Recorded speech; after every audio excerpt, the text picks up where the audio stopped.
Sara-Ann, I want to thank you very much for your work in putting it all together and making it work.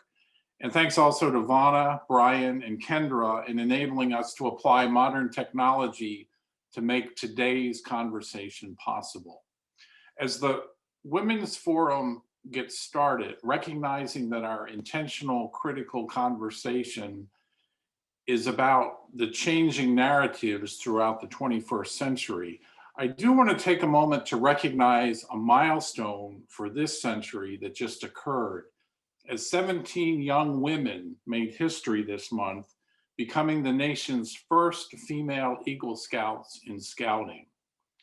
As an Eagle Scout myself, Scouting in our country is expanding the opportunities across genders, enabling access to programs and skills training that were previously limited, and building a stronger sense of community among all our neighbors who may benefit from Scouting.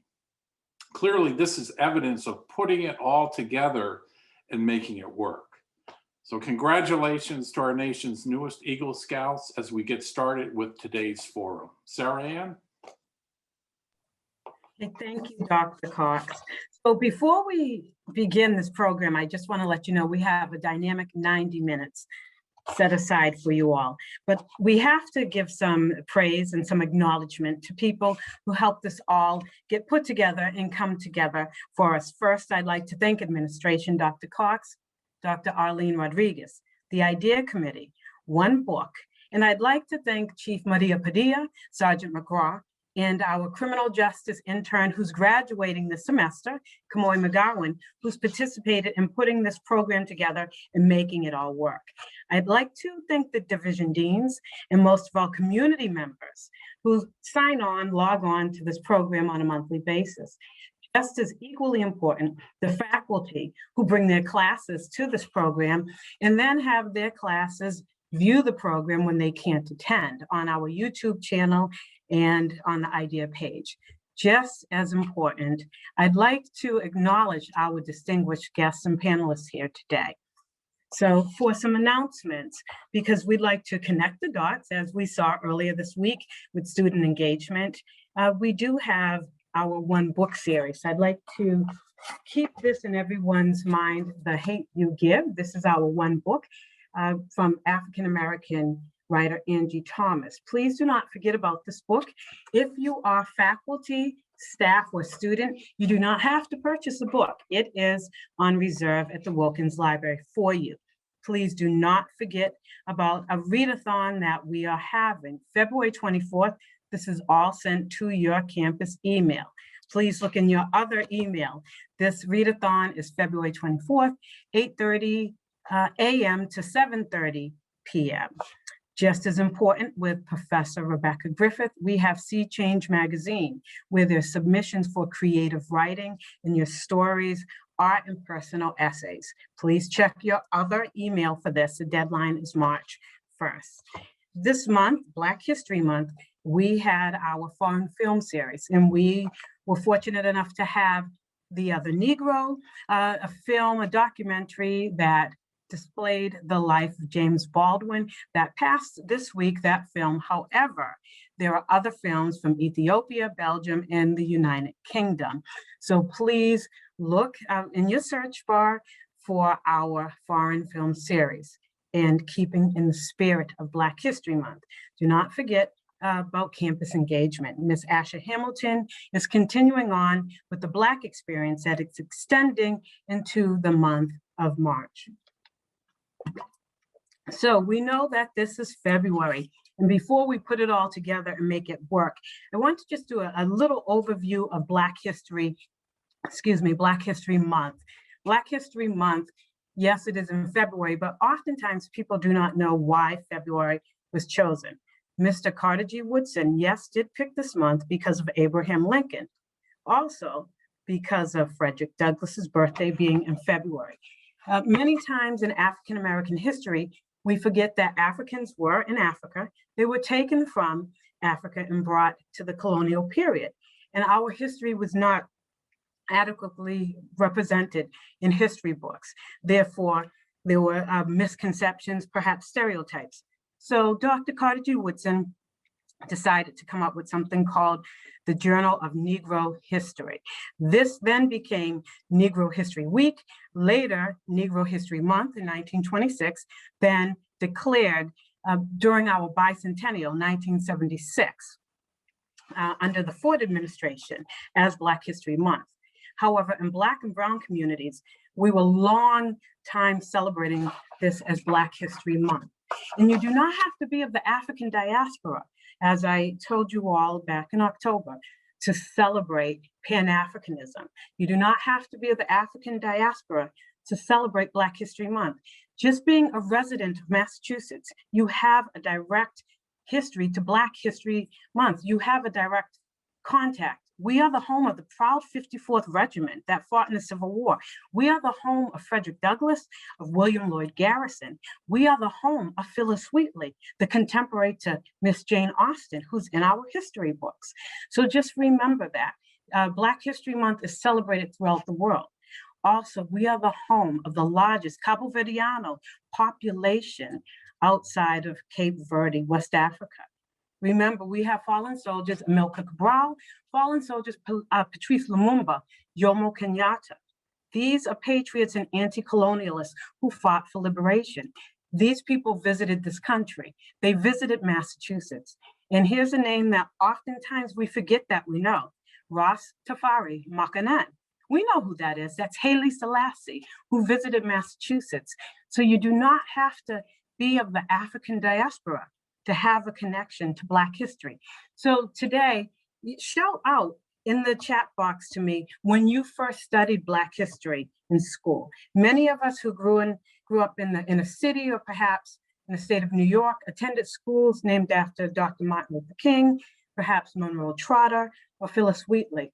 Let me know when you first discovered Black history. And today, maybe go home, look for an artifact of some sort of your first experience, or maybe something your mother or father may have had at home. So when I was preparing for today, 2 weeks ago, this is what I found upstairs in the attic of my parents. And it is from 1968. It's kind of dated, and it has Dr. Martin Luther King on it.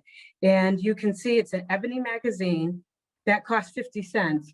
And it was May 1968. And we know when he was assassinated. So this is my connection to Black History Month. And you may not have been born when Gerald Ford declared Black History Month known and made it known in the United States, but you do have a connection to it. And even more recent, Senator Edward Brooke was our first African-American senator to be elected to the United States Senate from Massachusetts since Reconstruction. So anyone out there who's also a member of the Divine Nine, Alpha Phi Alpha, Omega Psi Phi, Phi Beta Sigma, Zeta Phi Beta, A Phi A, please shout me out in the chat box so I can let people know you're here. So we all have a personal connection to Black history just from being born in Massachusetts. And if you do remember, we had a campus engagement officer here a while back named Mr. David Biggs. He had the pleasure of meeting Senator Edward Brooke. He was also a member of Alpha Phi Alpha, a Divine Nine historical Black fraternity. And one of the things about Black sororities and fraternities, they're not inclusive, they're all inclusive, meaning anyone can join those. And if you're ever wondering, I'm not African American, can I join? Yes, you can, because I want to leave you with this. We do have our first Asian and Black American Vice President, Kamala Harris, who's AKA Alpha Kappa Alpha, but we also have a president, William Clinton, who's a member of Phi Beta Sigma, and he's not African American. So anyone can join. So today, go home, try to find something that connects you to Black history, whether it's Massachusetts history or ancient African history. But you can also send me a chat as well. Okay, so I just wanted to help us try to connect the dots, because we do have more African American history programs going on this month and next month. And you'll hear that I'm using the word Black history and African American interchangeably, because remember, Black people, we came from Africa, there was a removal, there was a diaspora, and it's not a one size fits all. So you'll hear those words used interchangeably today. And most of all, remember the great abolitionists Frederick Douglass, William Lloyd Garrison, and Robert Gould Shaw, who led the Proud 54. So today I'd like to move forward with putting it all together, making it work. And I'd like to recall us back to October with what actually led us here. And we actually, have someone shouting us out from Massasoit already, Sigma Gamma Rho. We have Sigma Gamma Rho in the house, Dr. Harriet Scott from Massasoit Community College, who is a dean there, so thank you for that. But remember what brought us here back in October. We had Chief Bobby Barrows, who told a story, an ordinary tale with an extraordinary ending. And his story was quite compelling. And at that time, we did speak of the tragic loss of Mr. George Floyd, Miss Breonna Taylor, Sandra Bland, and Michael Brown, and Mexican-American soldier Vanessa Guillen, and unfortunately the death of a Brockton native, Army Sergeant Elder Fernandez. And maybe at that time, we weren't aware of what we were doing. We were looking at something that it's a term that was coined, and a phrase coined by attorney Kimberly Crenshaw called intersectionality. And sometimes, people don't like to use it with men because it's come out of a feminist movement. But at that time, I don't think we knew that we were opening up a door. So we opened it and we have to step through because we're looking at systems, structures, challenges, and barriers, and different mechanisms that are placed upon different groups of people, including white people, poor white people, or perhaps a white female who may be the mother of a child of color. And you see systemic racism come into play. You also see structured racism come into play. And there seems to be no inclusion for these people, lots of exits, no entrances, and no equity, and no access. So I've invited a group of women here today, distinguished women, to talk about their challenges and barriers and how they put all that encompasses them, being perhaps a child of an immigrant, perhaps somebody who came from a single parent home, perhaps someone who came from a working class or even upper middle class family, or they were perhaps a person who was first to go to college in their family, or they're bilingual or even trilingual. So this is what we call putting it all together and making it work. So I'd like to bring out our guests today. And our first guest today, I'd like to give a virtual welcome to Chief Diversity Officer, Miss Yolanda Dennis from Massasoit Community College. And she is also their Title IX officer, and her people hail all the way from Sal Vicente, Cabo Verde. However, she's working right here with us in the Connect institution, a sister institution, Massasoit Community College. So welcome. Our next visitor, we have a Judge Janine, but we have our very own Judge Janine, Barnstable High School graduate, Miss Janine Rivers. Judge Janine Rivers, probate and family court judge from Suffolk County Family and Probate, Cape Cod native, so let's welcome her. And one of our own, proud Puerto Ricana, Dr. Arlene Rodriguez. Please welcome her, our vice president here. Miss Donna Walker, coming to us from admissions with a wealth of, yes, domestic, but also international admissions experience. Welcome. And we also have a new author in the house, Miss Mia Hazlett. Welcome. Thank you, ladies. So just to let the audience know where we're going with this all today, and I just ask you to be patient before we send out too many questions. And you all are already getting a lot of people shouting out to you guys here, and I'll read those to you as we go. They've been working on some questions that have been posed to them. And we've had a few questions already come in, and you'll have time to send questions, and I'll do my best to get to these questions. But, you know, we are living in a time where sometimes we don't know what to expect the very next day.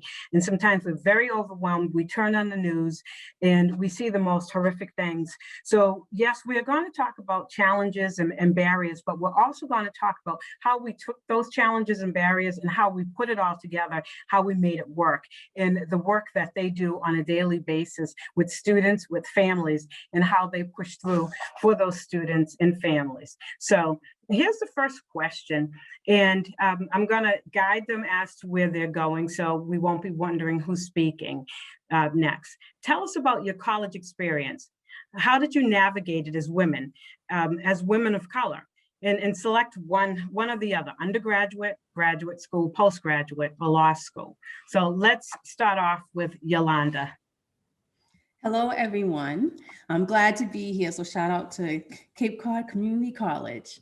As for the question, how I navigated, I have to say that I was in a unique position because I was already at UMass Dartmouth. I started very young at UMass. I was actually there for 25 years. And while I was there, that's where I received my undergrad and my graduate degrees. I say that I grew up at UMass Dartmouth, and they've been wonderful to me. So as far as navigating, I found that it was helpful because I was very involved on campus as far as not only working there, but I was, part of the union and sitting on committees. So I was able to form friendships with my colleagues. I mean, I would walk across campus and never get to my destination until like an hour later because I'm stopping and talking to everybody.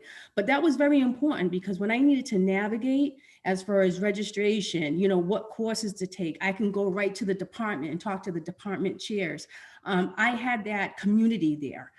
So as far as navigating, I was just blessed to already be on a college campus. So that kind of gave me a leg up. And also with the different positions that I had, I started off as a clerk and worked my way up. So when I worked in the administration building, I got to meet people there, but then I went over to the academic side. And I have to say, I started school later on. I already had, I was ready to raise my kids. So I was a night student, I was going part-time. But what really helped me is that, and what opened my eyes is that here I am working in the academics with among faculty, engineers, and I have to go back to school. So just talking to them and even talking to other students, I said to myself, I got to go back to school, but I didn't come from a family that told me like, what's the process and what to do, even though I was an older student, but I said, again, I was blessed that I was already there and I knew people that helped me along because there can be a lot of barriers when you're trying to get your education. So that was very helpful. Okay, thank you. Now on to Judge Rivers. Tell us about your college experience or law school experience. Before I do that, I want to just also mention, so I was born and grew up on the Cape, and I graduated from Barnstable High School. So one of the things that I want to say is that when I grew up, when I was, not that I'm that old, but when I was coming up on the Cape, it was not as diverse as it is now. So one of the things that was very important is in high school, and I'm sure a lot of people out there know Mr. Reed, John Reed. He ran the Imani Club in Barnstable High School. So I was able to join that, get support from him and the other, and my other classmates and friends. So that was very important. And as part of that, he got us involved in the NAACP. In college, and that's where I met Miss Semedo. Didn't do too much in college in terms of becoming involved. It was more trying to identify friends as Miss Semedo as those who are very supportive. I also had an opportunity to do an exchange program to a historically Black college, Alabama State University in Montgomery, which was a phenomenal experience. It's part of the civil rights movement, more interaction, again, going from Barnstable High and even UMass to a historically Black college where everybody looks like you. It was an incredible experience. Became involved in, again, supportive friends. Law school, I joined what's called BALSA, the Black Law Students Association, Minority Student Association, as a way of getting support and mentors with the upperclassmen. So that was my experience sort of coming up, just finding that group or that set of friends that was very supportive to me and encouraged me and pushed me along to realize my dreams. So, Dr. Rodriguez, you have your choice, undergrad or doctoral work, graduate school. Well, thank you so much, Sara-Ann. Welcome, everybody, and I'm very honored to be included in this. I will say that some of what I'm going to say is going to repeat or resonate with many of us, because like many here, I was the first generation. I was the first one to get a bachelor's, a master's, and later a PhD in my family. And I did it while working full time because that's what it necessitated. And so I was attending traditionally commuter schools that were predominantly white institutions and trying to build a community at the time that I'm trying to work full time during the day, go to school at night. And it provided a lot of challenges, but I will say some of the things, Judge Janine, that you've mentioned is finding that community, finding the group of individuals who are going to support you. And for me, a lot of that was found outside of the higher ed institution. It was found within the communities where I was living or in the communities where the school was located.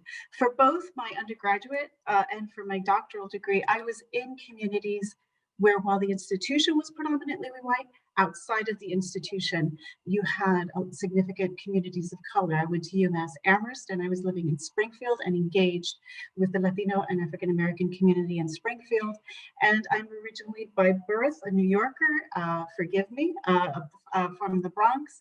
And so I went to Fordham. And so and my father gave me a choice. He said I could go to college, but it had to be off a subway line. And I am very thankful that the universe put me in New York City because I had a lot of choices. So I was still able to engage with the communities of color in New York. The challenge I had was when I went for my master's at a small rural town in Pennsylvania. I went to Lehigh University in Bethlehem, Pennsylvania. A wonderful school, a wonderful education, but you may hear the phrase que los Latinos se buscan. I had to look for Latinos. I had to dig for Latinos in this community because they weren't on the campus. And it was really through, I don't know what prompted me to do it, but I signed up to be a literacy tutor. And through that experience, I found my community of people who were supporting me. So in exchange for helping them with literacy programs and helping them to fill out applications and forms, I was able to find a community there that supported me and earned the nickname La Nena, the girl, because that is what they called me. It didn't matter how old I was or what I was achieving. I was still La Nena who helped. If you had a question, go ask La Nena. I think the other thing, and we all had to navigate as first generation, is navigating the changes in the shift in our family structure. I mean, to me, that was almost as hard as finding the community that would support me when I was at college, within college and outside of the university. And that is, those moments when I had wonderful parents who unfortunately passed very young, but they were very supportive and always said, get your education, get your education. But that's as far as they could go because there wasn't a lot that they knew what to do. And I think a lot of us feel maybe at some point there's shifts in our relationships with our families who are very proud, but also may feel a little bit distant or maybe some stresses there. I will share that when I finished, and different expectations. My mother was very proud of me, but I will share with you when I handed her my master's thesis in a lovely little box with a red bow, she cradled it like a baby and said, "Mira, mi nieto ya llegó, my grandson finally arrived." And it was this cultural shift where, I was the first woman who chose not to have children. And that was part of the shift as well in getting my education.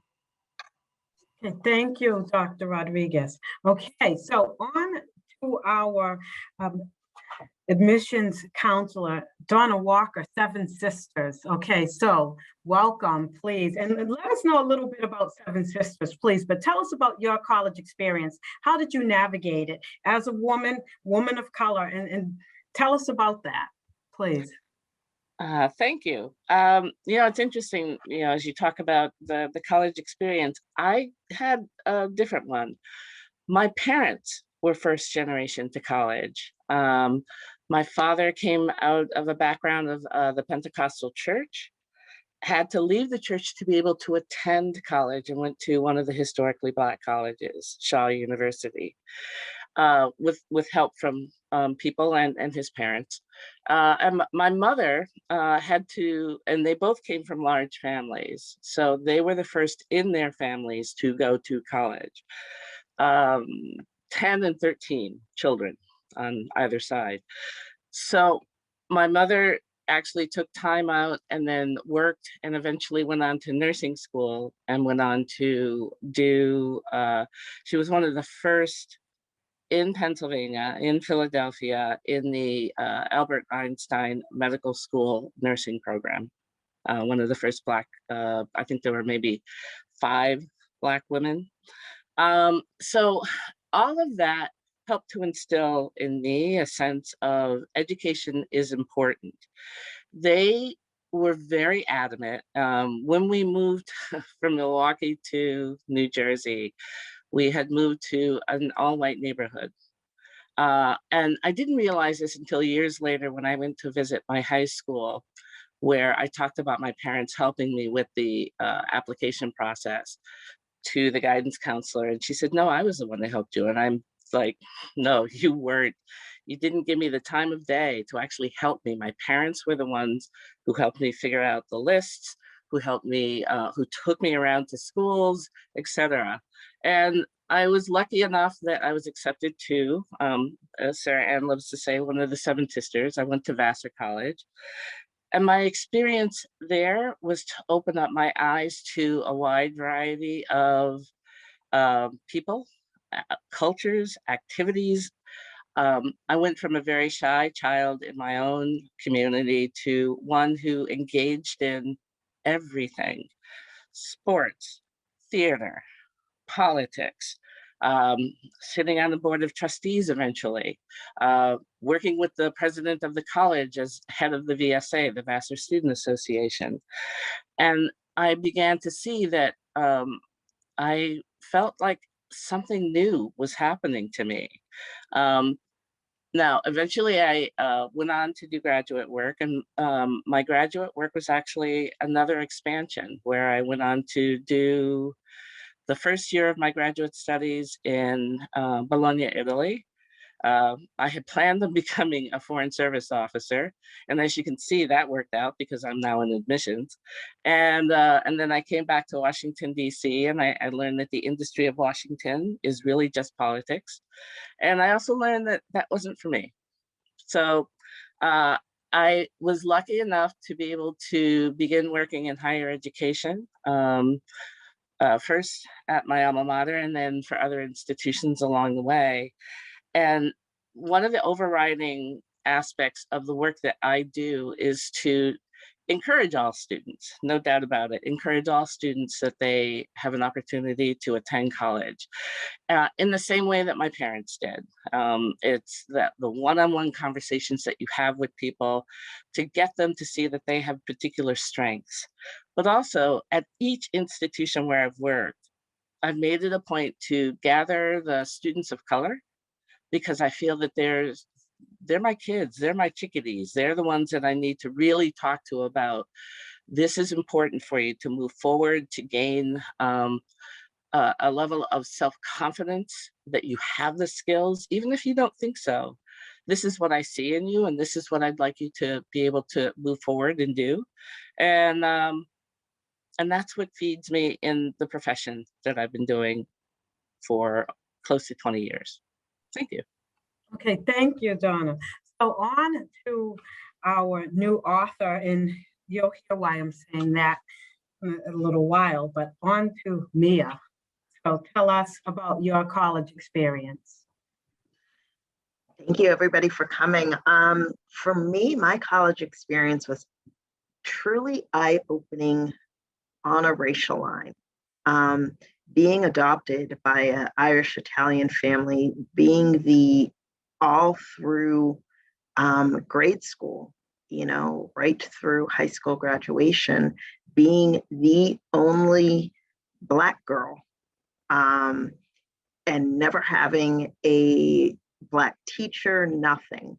To go to college, I went to BSU, and it was really eye-opening because now there's people who look like me, and they're my peers. It's not adults, it's not people on TV. These are my peers. And it was, you know, it introduced me to my closest friend who is on here today to support me. So thank you, Miss Jennifer Tejada. You know, it was forming these friendships, but it was also being introduced to a racism I had never really experienced, because you're not Black because you were adopted by white people, you're raised by white people, so you're not Black. You know, so it was trying to really understand that, and you speak white and you act white, and it's not knowing what that even means. You know, so it really wasn't until probably my junior year where I really came into myself.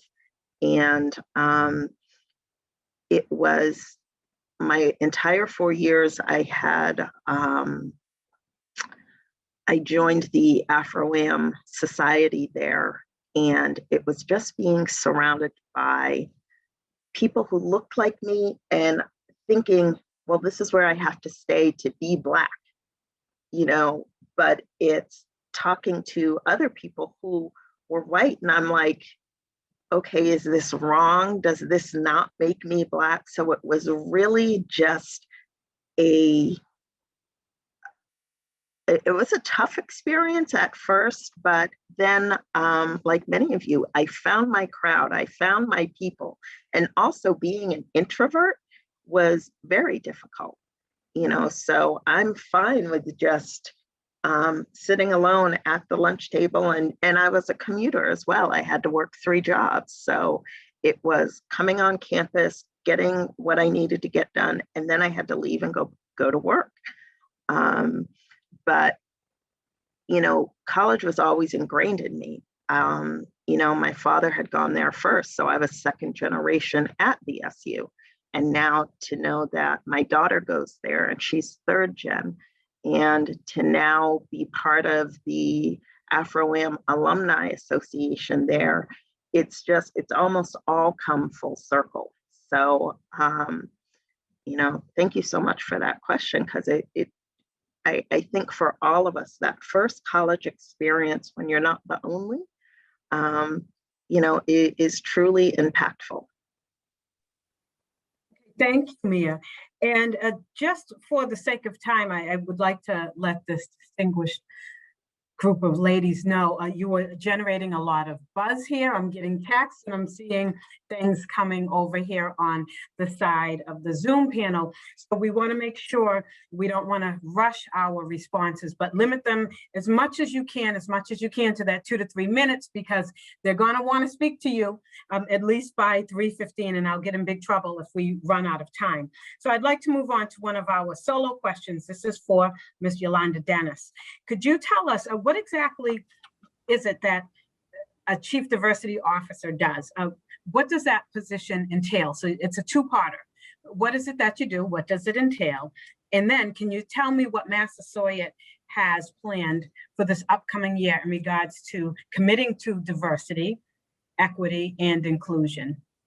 All right. So yes. any way you want to give it to us. All right. And if I leave anything, I'll definitely say, Yolanda, how about this end of the question, okay? Because I have I will. But basically, as a CDO, I mean, I'm a diversity leader that leads, and I'm accountable for everything DEI. Basically, that's what the job is. You know, I'm a champion for DEI. I work across campus, you know, from the president to the vice presidents to the faculty, of course, to the students, to foster, to be inclusive make sure and ensure that our campus is welcoming. Also carrying the CDO hat, I'm also the Title IX coordinator, affirmative action officer, and ADA coordinator. So and that's common as far as CDOs carrying all those hats. So I love the job. I'm passionate about diversity, equity, and inclusion. I look at different, right now I'm working with faculty to see how we can integrate DEI in the curriculum. And that kind of leads in what we're doing this year. We had devoted and we are committed to a year of social justice and beyond, right? Because we have to take this beyond. This is not a one and done thing when it comes down to diversity. So I am planning with the DEI committee, different panels, events, bring in some speakers to talk about any social justice cause. So it's again, the year of social justice and beyond. We're also embarking on our strategic plan. So we have a lot of things coming down the pike, but right now my priority is really working with faculty to see how we can infuse DEI in our curriculum, and also looking at syllabi, how that could be more inclusive to our students.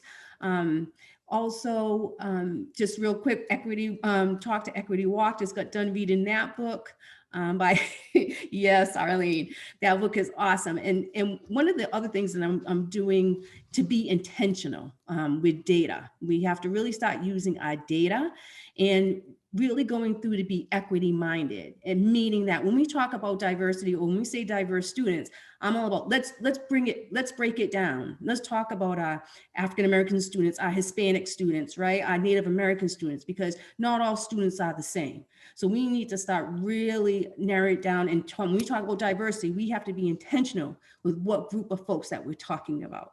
So I'll stop there, but did I answer all your questions, Sarah? Yes, you did. Thank you, Yolanda. And so let's get back to the group questions. And remember, I may jump around a little bit and I may not ask every panelist every question, but you all will definitely get your share of questions. This group question, I'd like to begin with Judge Rivers. So can you tell us, what can women do to support each other and become more involved in the workplace and within their community to advance women's rights?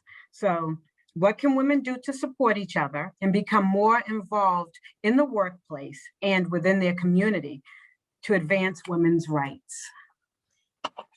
I actually was talking to my friend and colleague this morning, and I read this question to her as well. But I think for me, it's don't be afraid to step up.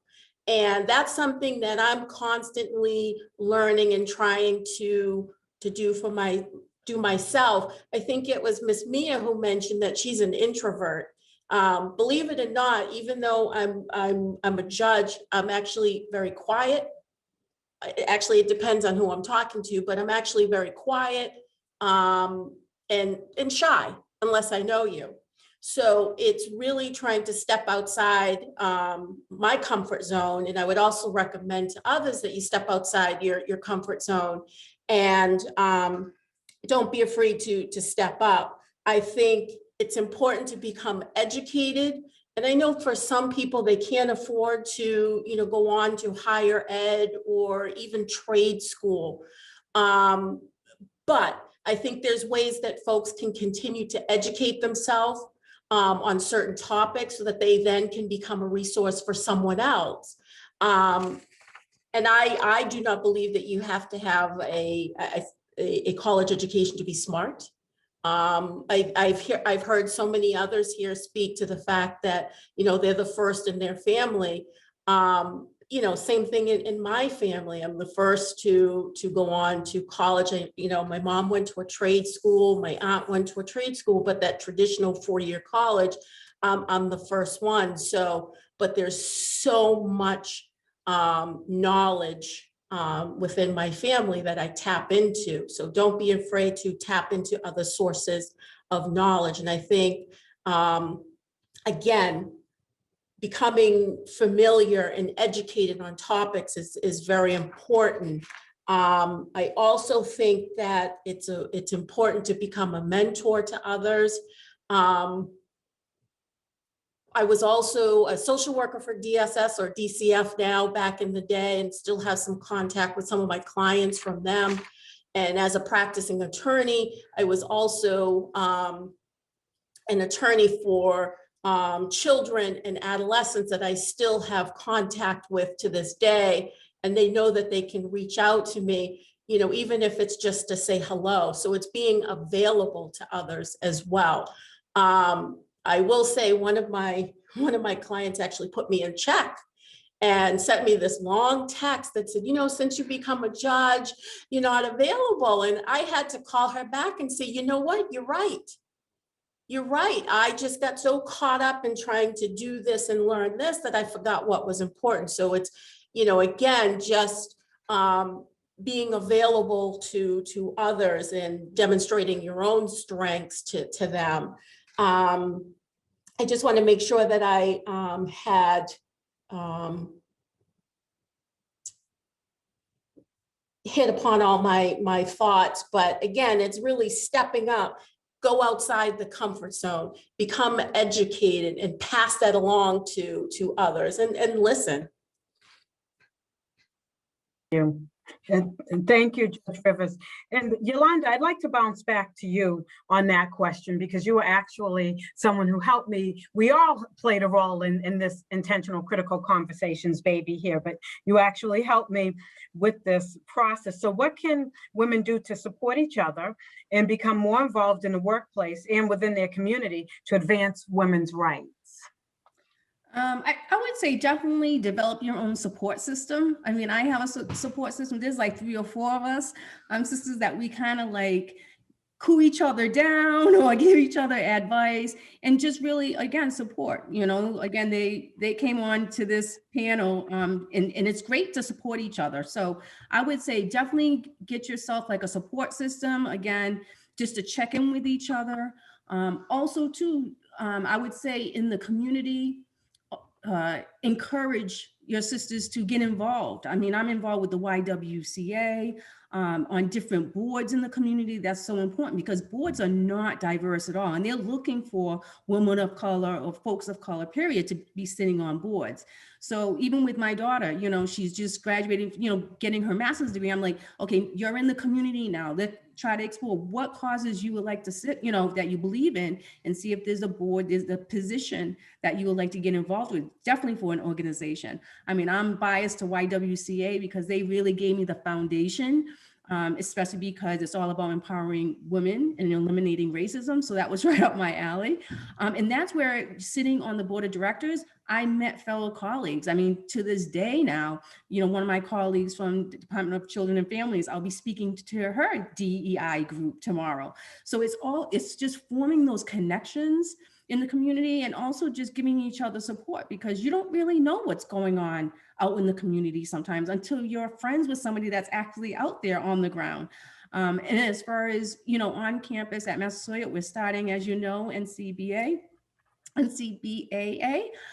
which is the National, is it Council for Black Americans. So we're starting that. It's relatively new, and that's going to bring us all together, you know, and also with all the different community colleges. I believe most of the community colleges have been invited. So I'm looking forward to that, because that's going to help us make connections, professional development, you know, just hearing of different leadership groups. That's another thing too. You know, there's so many leadership institutes that we should be attending to help us how we navigate higher ed, how we can get into those different positions. For me, I want to know more about getting a doctorate degree. I have to say, I'm tired of school, but but you know, it's on the forefront, you know, and it's nice to have a support system of sisters that have it, and to really explain that process. So that's what I would say, is just form your connection, because you really need a support system, and to just have that person there to kind of bounce things off of.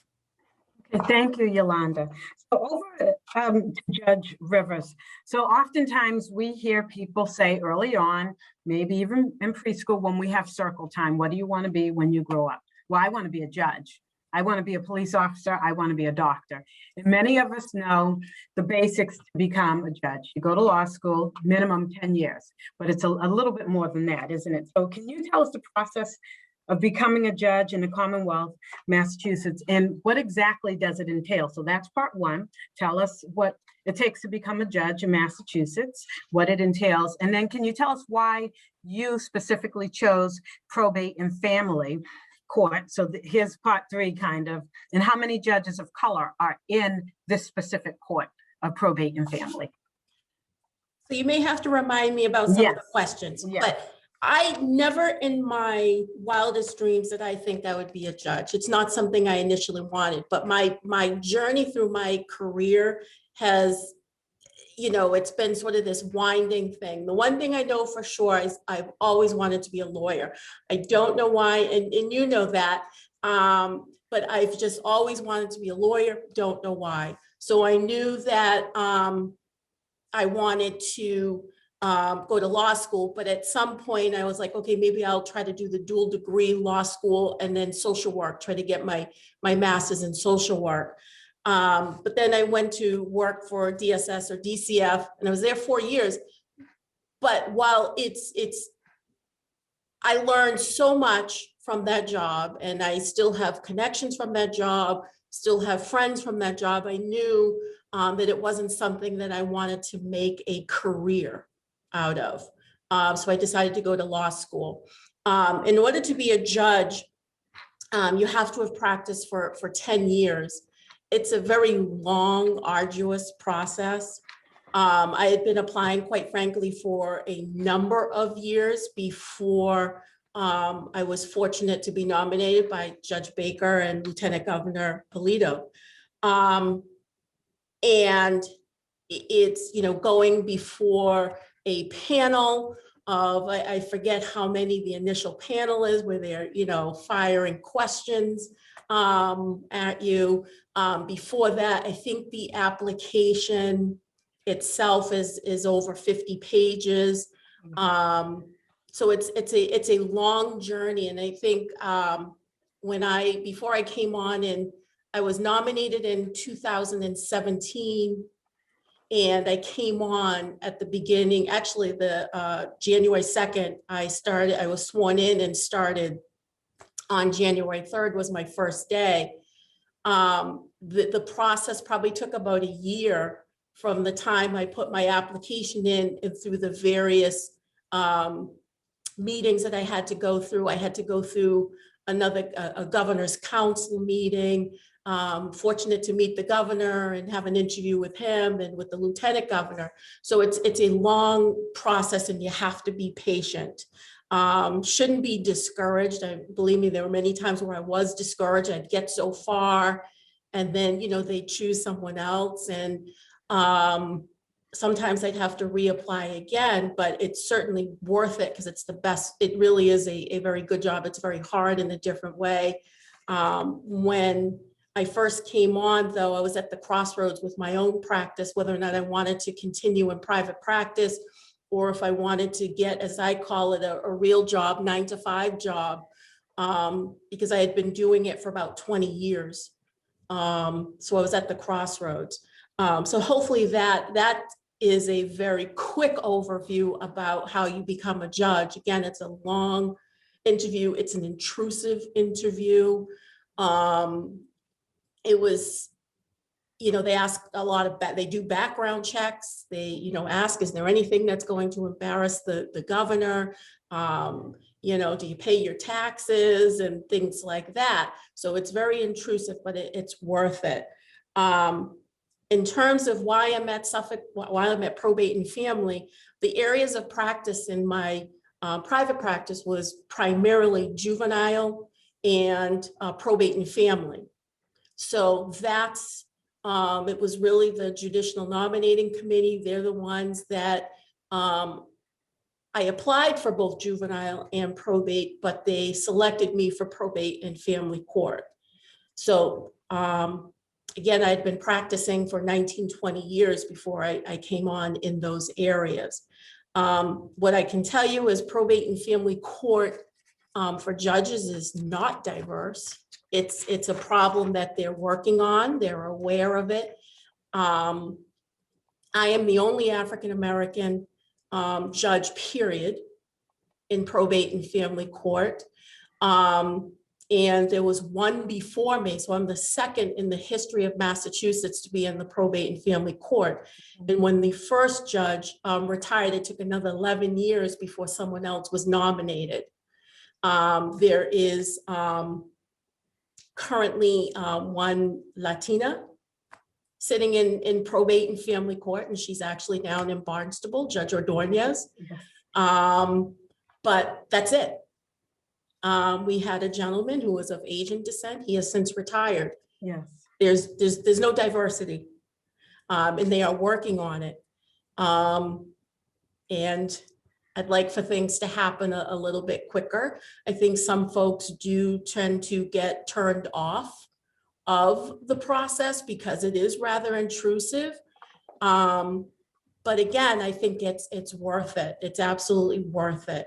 I know from talking with my chief in probate and family court, they are working on trying to beef up the diversity. I personally would like to have it happen now. And that's not to say I have wonderful colleagues, absolutely wonderful colleagues who are very supportive. I can call, and my mentor, I have them, you know, even as judges, we have our mentors from the first day we get on, we have our mentors.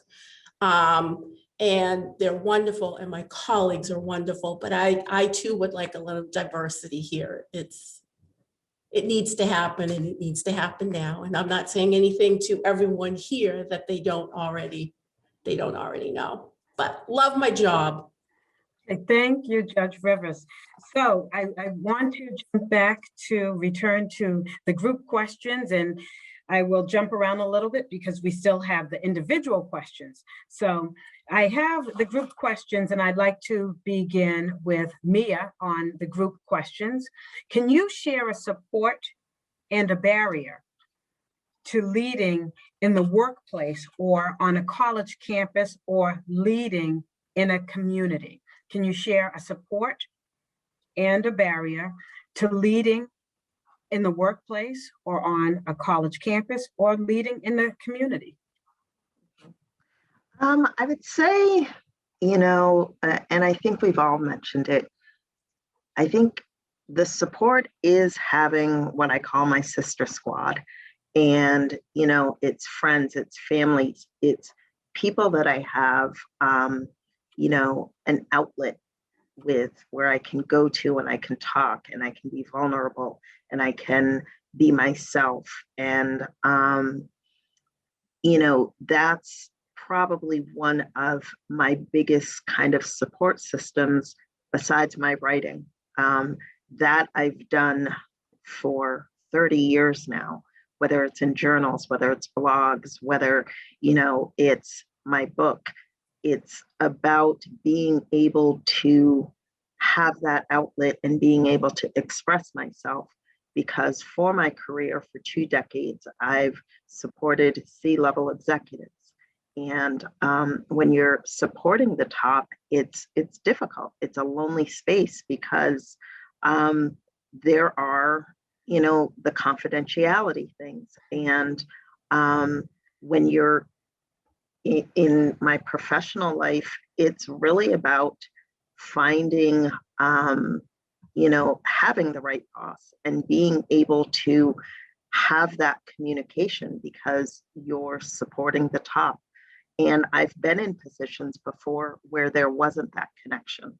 And to not have that connection and be very isolated at the top is kind of that barrier, you know, that you talk about, because, you know, there was one boss that it was straight racism and did not recognize himself as a racist because he was going to vote for Obama.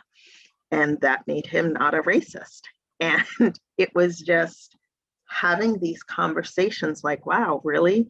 But being in a K-12 school that was 85% students of color, of that 85%, over 50% being of Haitian descent, was really, it was difficult because even though I was working for the head of school, it was having these children come up to me and relate and be like, oh my gosh, you know, there is somebody who looks like me.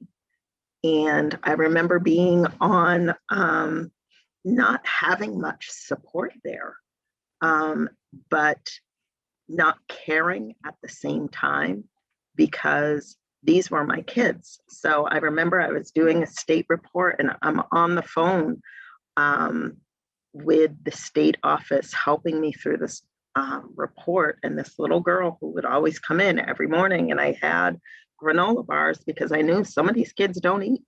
So she would come in for her granola bar and she had tears in her eyes and she was just like, it's picture day. And her hair was, and I had my little drawer of barrettes and grease and a comb and a brush. All right, come here. And I'm on the phone. And his expression when he came in, you know, here I was trying to braid this girl's hair before she had to go get pictures, making sure she had something to eat, boom, and being called in after that and being reprimanded. So it was, I remember going to my friends, I remember talking to my family, and it was like such a horrid day for me because I was like, how are we trying to educate these kids? They're not eating, and that he was just so removed from that. So I realized that I had to leave that job, you know, because I think, especially as women of color, we don't talk about our mental health, but it was deteriorating who I was as a person. It was insulting my integrity, and it was removing my ethics to be in a place where I was not valued and I was not appreciated. So I hope that answers it. So it's really having that sister circle, having my writing, and moving past the barriers and removing yourself when you can't find that support. Okay, thank you, Mia. And Donna, I'd like you to answer this question as well. I'll repeat it. Can you share a support and a barrier to leading in the workplace or on a college campus or leading in the community? Because I know you have several outlets and you're a community activist as well. So I'd like you to answer the question for us. Well, I think that that's probably key. The kinds of outlets that I have means that if I have a personal concern about what's happening at work, if I can, I try to address it one-on-one. But there are times when obviously it's not possible for me to do that. If it's peer-to-peer, that's one thing.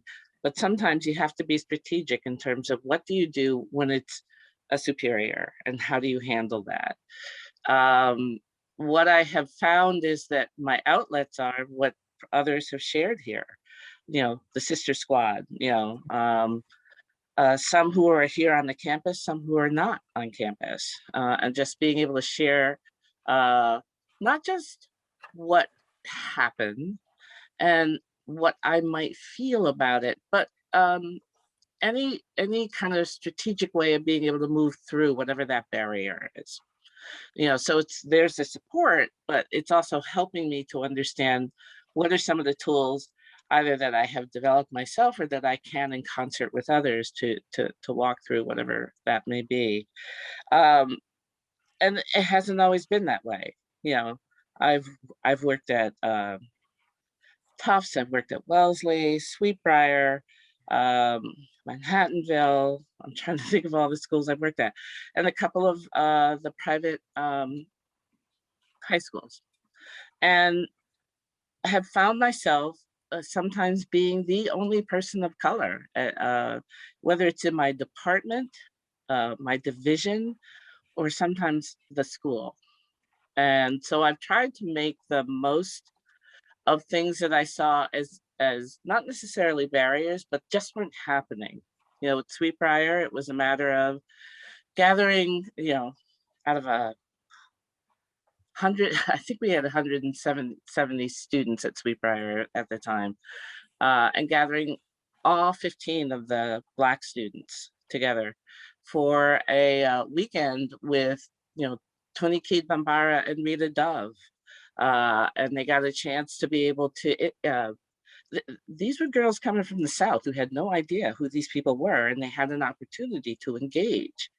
So, it's trying to find ways, most times creatively, to do that outlet. In terms of the other piece, I am involved with women. They are women from all walks of life, all colors, talking about our town governance and how we can change it so it's not as misogynistic as it is, and that it encourages inclusiveness. And theater. I love theater. I wish I could be more involved with it. I'm trying to do the best I can with that. I also write. So I have outlets, both personal and professional, to be able to handle some of the barriers that I come across. And to go back to something that Mia said or others, I'm also an introvert, believe it or not. I'm a super introvert. Ask my sister who's here today. Okay, thanks. Okay, thank you, Donna. So in the interest of time, I want to move ahead. I have some more individualized questions, and I have Dr. Rodriguez.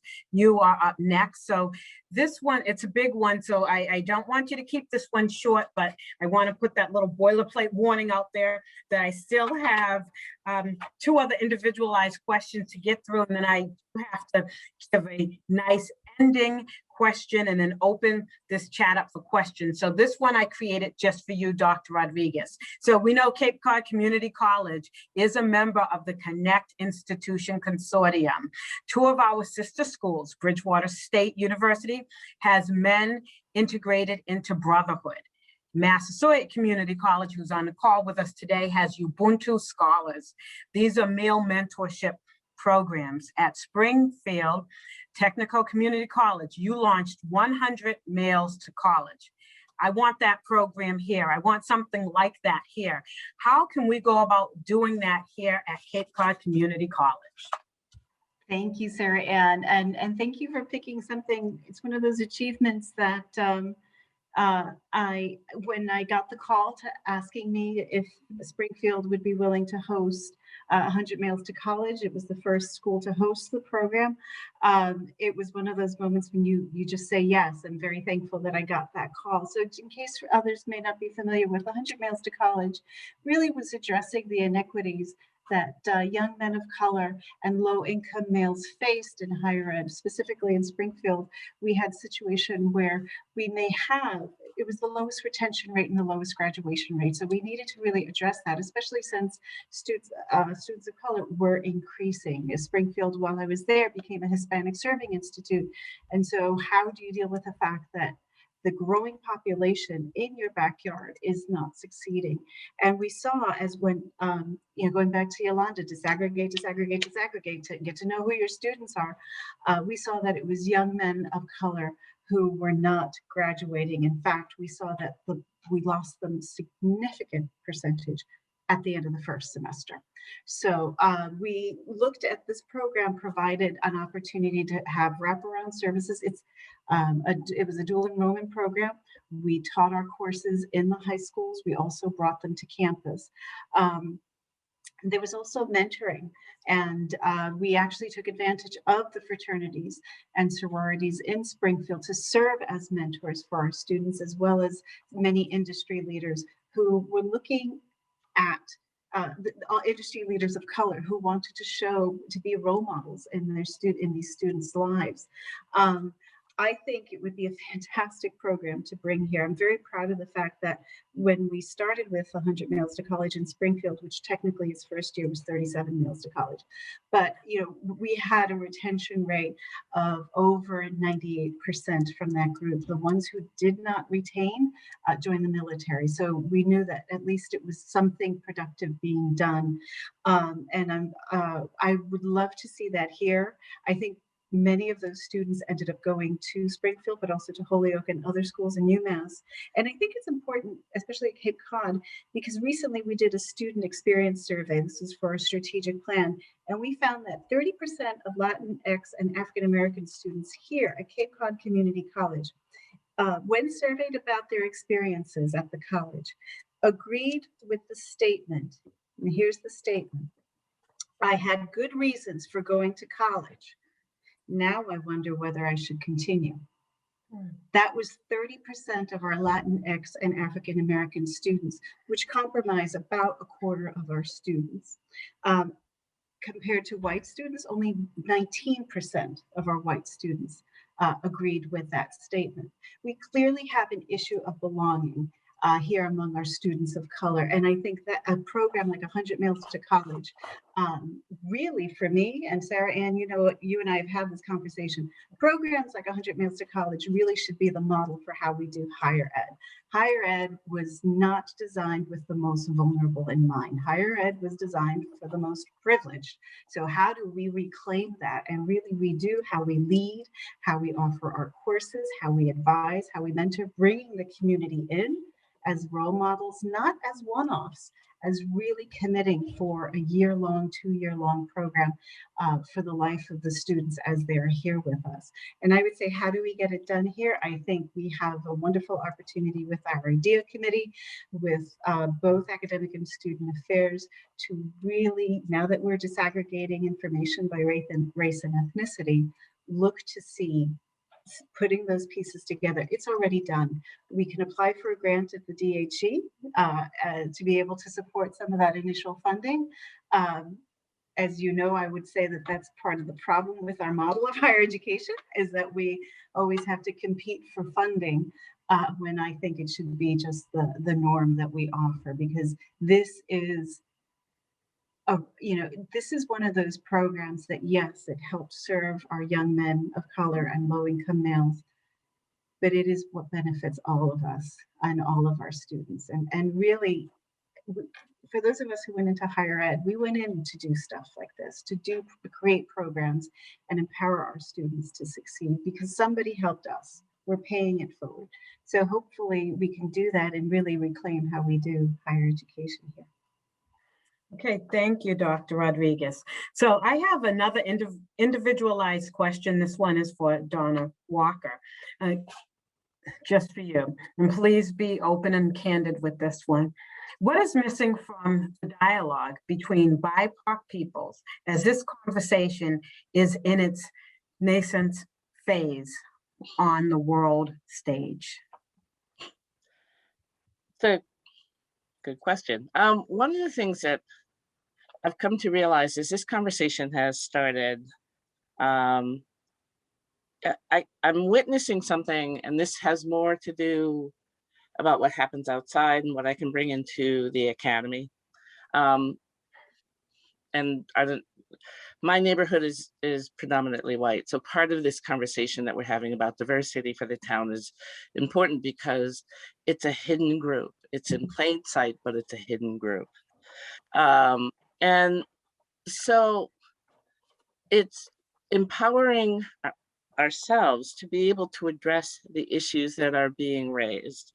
It's more than just saying, okay, I'm not here to train you as you know, you want to be a white ally. Of course, you want to do some homework on your own, but at the same time, I have to be willing to ask the hard questions, or to put out there examples of what may have not been addressed in the past. For example, this women's group that that I'm a part of, we went out to talk to some outside agencies, WeCan being one of them. And so one of the members brought back information and posted what she was told by this person.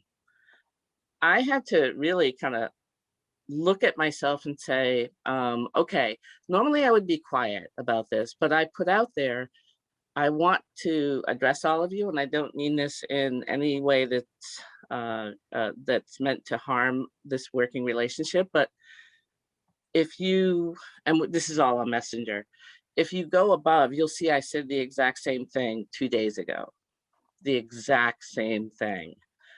At which point, the women were able to say, okay, thank you for checking us. Thank you for allowing us the opportunity to kind of look at that. And we talked about it. And we talked about, well, what does that mean when you are not hearing a person of color? Is it because, you know, some of you are too busy doing something else?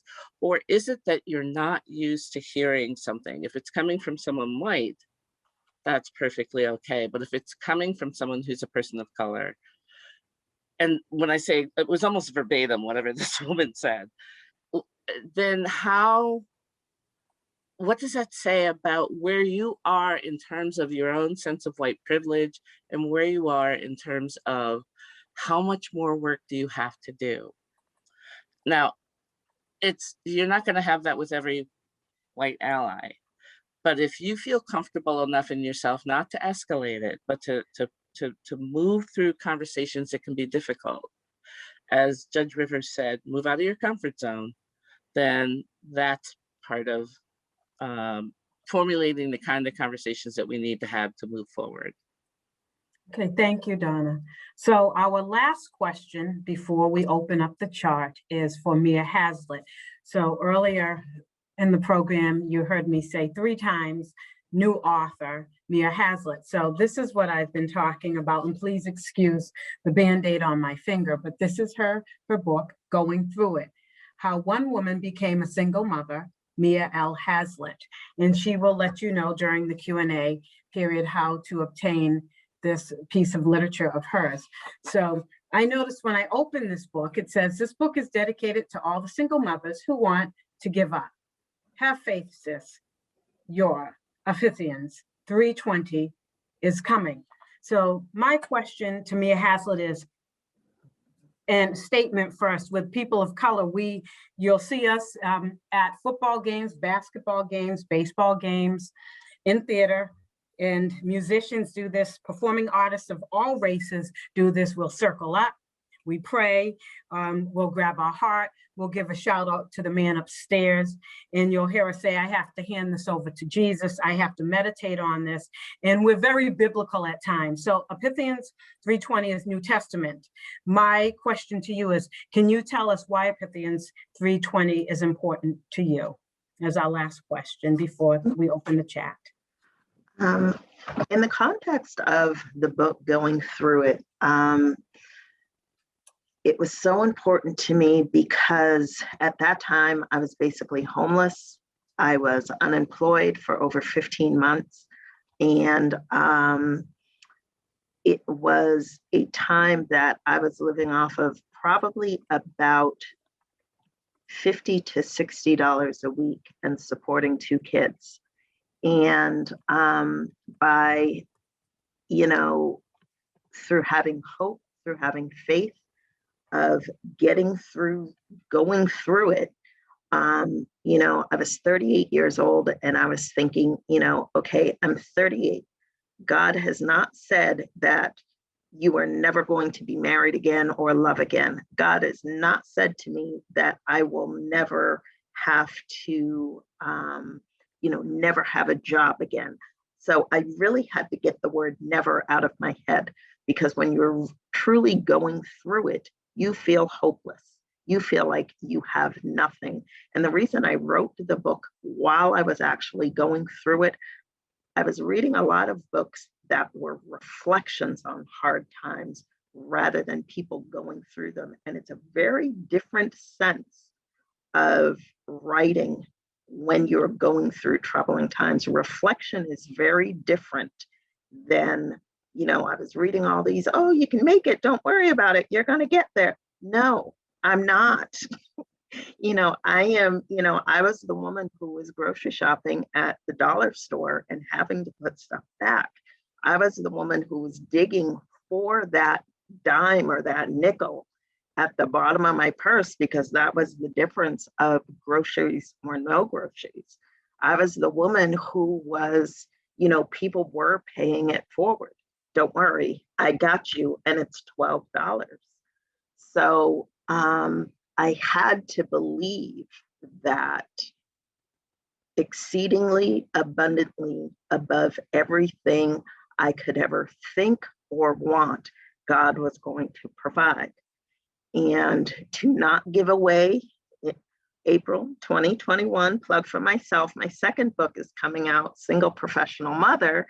I will say, without giving it away, he did hear my prayers.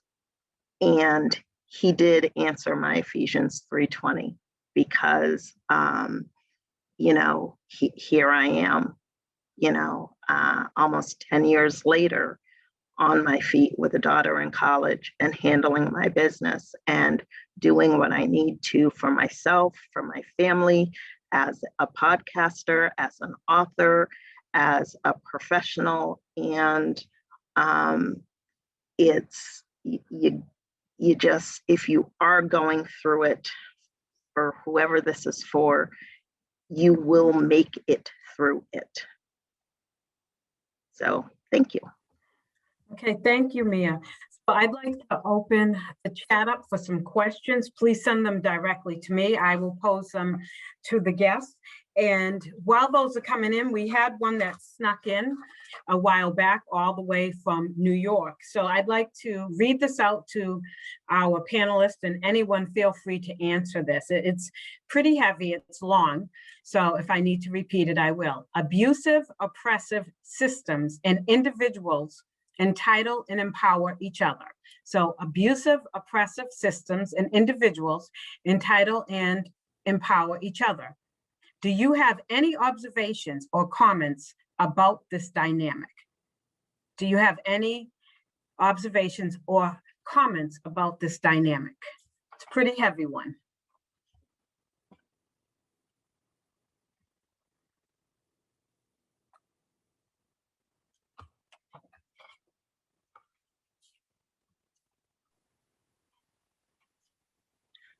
I'll say something. I'm not sure if it's going to answer this question. It is an extremely heavy question. Well, first, you have to understand who you are and where you are within yourself to be able to look at those abusive and kind of whatever it is, if it's a relationship in the workplace, if it's a relationship personally. And then recognize that there's going to be a lot of fear around that. And are you able to face that fear? If you are not, it's certainly fine to be able to place it up on the shelf and walk away.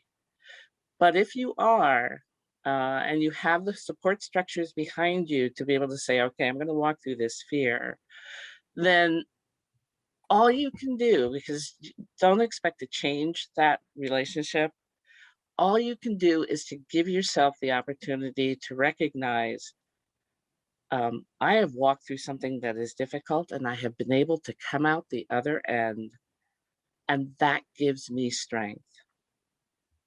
I know that doesn't answer that in particular, but I think it gives a great way of understanding who you are within the process. Okay, thank you. And then we have another part. Is there anyone else like to answer that? Because if not, I can move on. There's another part, there's a part B and C to that as well. So can you share a story of making meaningful change or opening minds and hearts? So remember, it started off abusive, oppressive systems and individuals entitle and empower each other. Can you share a story of making meaningful change or opening minds and hearts? I could jump in on that. Okay. Actually, it was a few years ago. And again, being a CDO, I get pulled into many things on campus. And one of the issues that came to me was that I learned that some of our Muslim students were praying out in the quad and also out in the parking lot. And, of course, hearing that, I said, we have to do something. And of course, as a CDO, I said to myself, hey, like sometimes as a CDU, you think you can solve everything, like you know everything. And I said, why am I hearing this about our students? I don't want our Muslim students praying out in the parking lot or in the quad, because, it came back to when they're praying out in the quad, of course, people are going to come by and stare and watch. So make a long story short, basically, I went on this quest and kind of actually walked around campus to see if we could find a space or room to pray.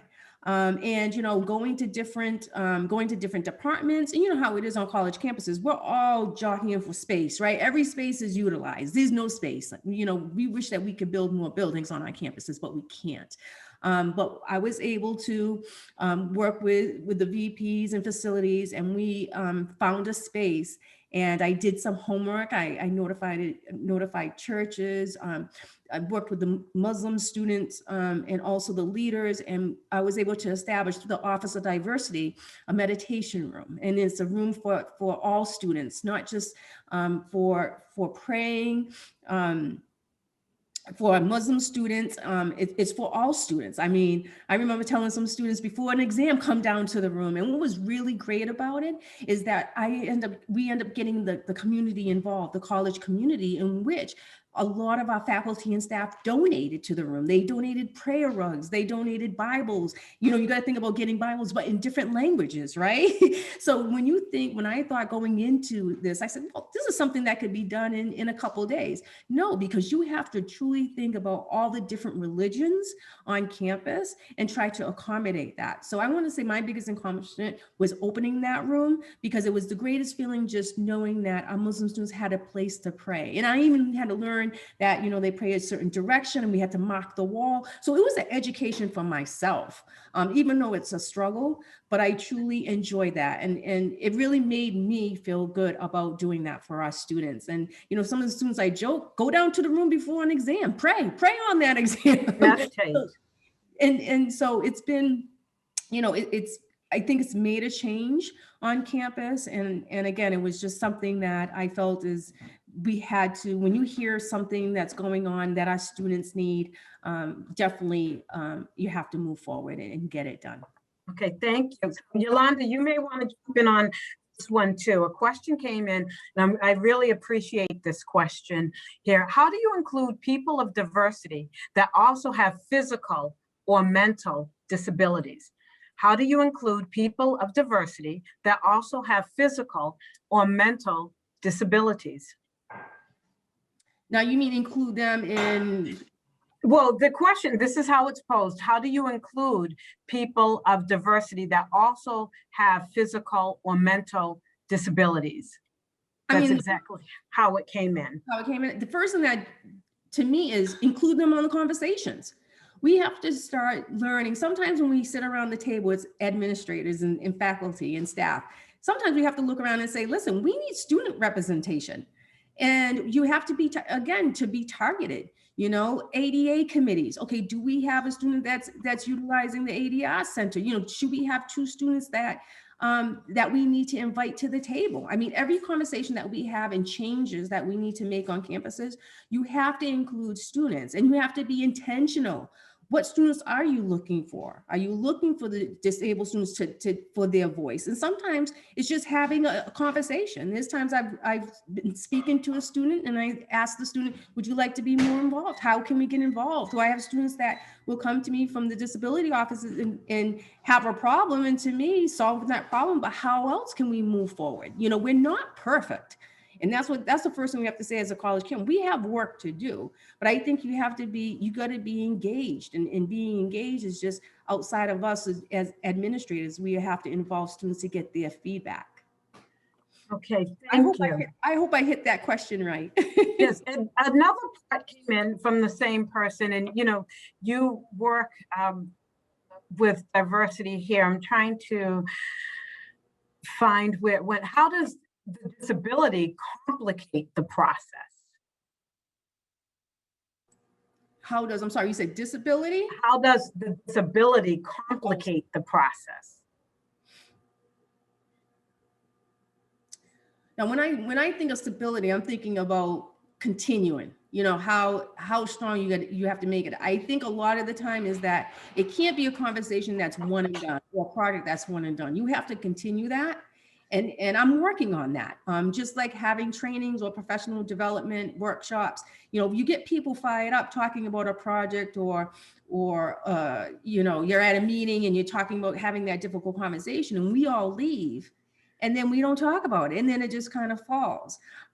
So I think it's important that you have to, you know, when I again think of stability, is how to keep that conversation going. How do you keep that? You got to keep that fire burning. There's plenty of times that I'm leaving meetings or even like workshops, and I'm ready to keep going, but we don't see each other. You know, so whatever the issue is kind of falls. So I think it's, again, you have to be intentional on everything. You got to make sure that that fire does not go out, and to keep the programs running, keeping your commitment there, making sure you're staying on track with your strategic plan. That's what we need to do.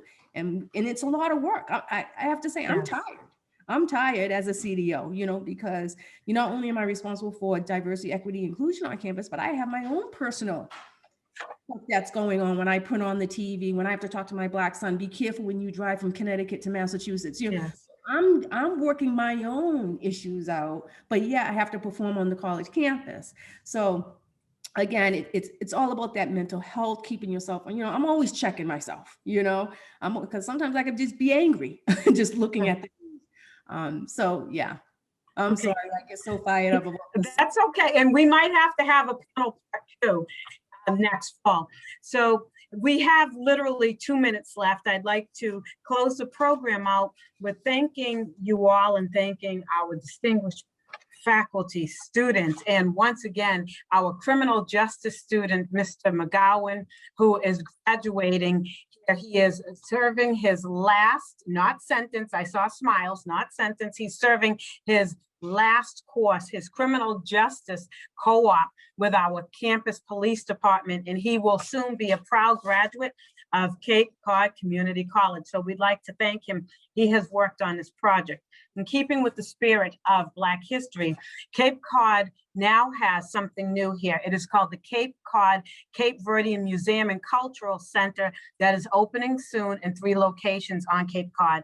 It is curated by Miss Barbara Burgo, established by Miss Barbara Burgo, Mr. Wayne Lobo, Wesley Liate, and you can find this on Facebook. I found it. You go to Facebook, just type in Cape Cod Cape Verdean Museum and Cultural Center, and they have found their first home. They're leasing in Falmouth, the Emerald House on Davisville Road. And there you can find information not only about Cabo Verde, but about Guinea-Bissau and all of Portugal, and definitely Angola. So please stay well, stay blessed, and stay lifted in peace. And thank you all. And we will see you next month. And thank you, Tilda Knott Center and the students for logging in. Thank you.